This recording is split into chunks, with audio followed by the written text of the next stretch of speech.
Are you feeling overwhelmed by the finances of starting your dream business? Many successful entrepreneurs have been there too.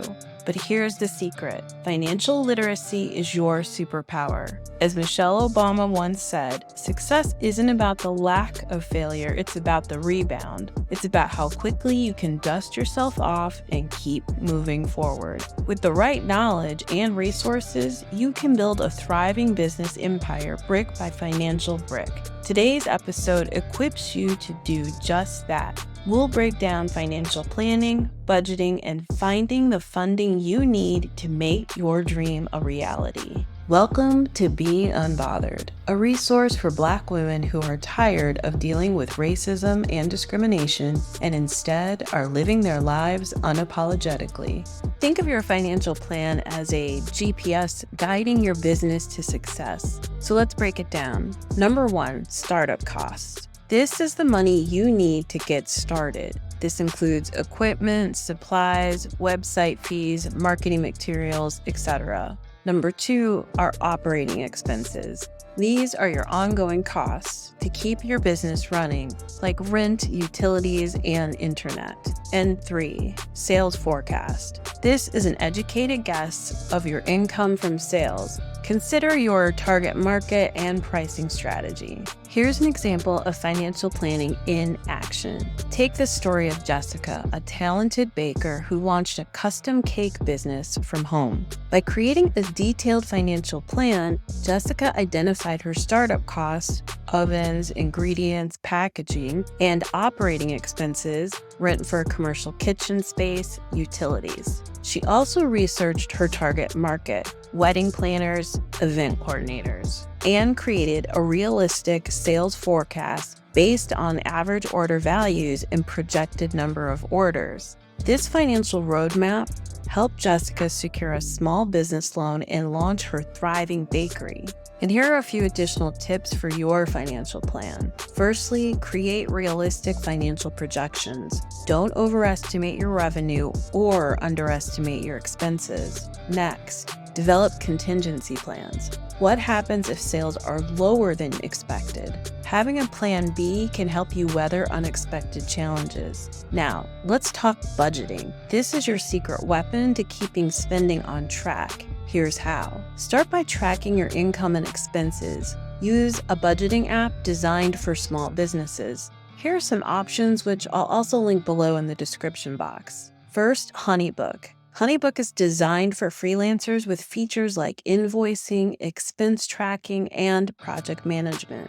Next is Wave. Wave offers free invoicing and accounting software with expense tracking. And then there's QuickBooks by Intuit, which offers expense tracking, budgeting, and financial reports specifically for small businesses. Next, you need to allocate funds. Divide your sales forecast among the expenses we just spoke about to know how much you can spend on each area. And remember to be flexible.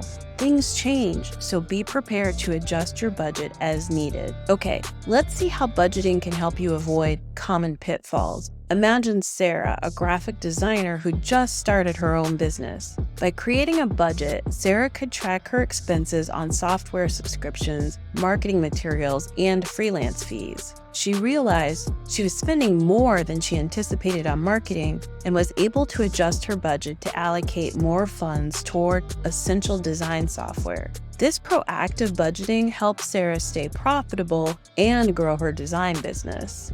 Some additional strategies to consider. Number 1, negotiate supplier contracts. Don't be afraid to negotiate for better pricing on supplies or services. And number 2, diversify your income streams. Offer additional services or products to increase your revenue potential.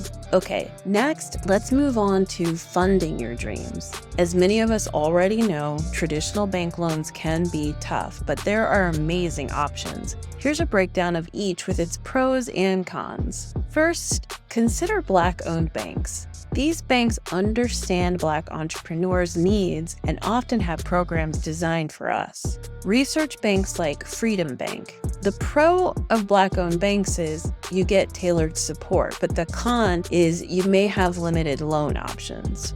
Okay, next up, grants. These are your opportunity to say yes to free money. Organizations like the National Black MBA Association offer scholarships for aspiring Black MBAs. The pro with grants obviously is no repayment, but the con is an often very competitive application process. Finally, microloans, which are smaller loans designed for small businesses. The National Urban League offers microloan programs for Black entrepreneurs, and the pro here is they tend to be easier to qualify for than traditional loans, but the con is often smaller loan amounts.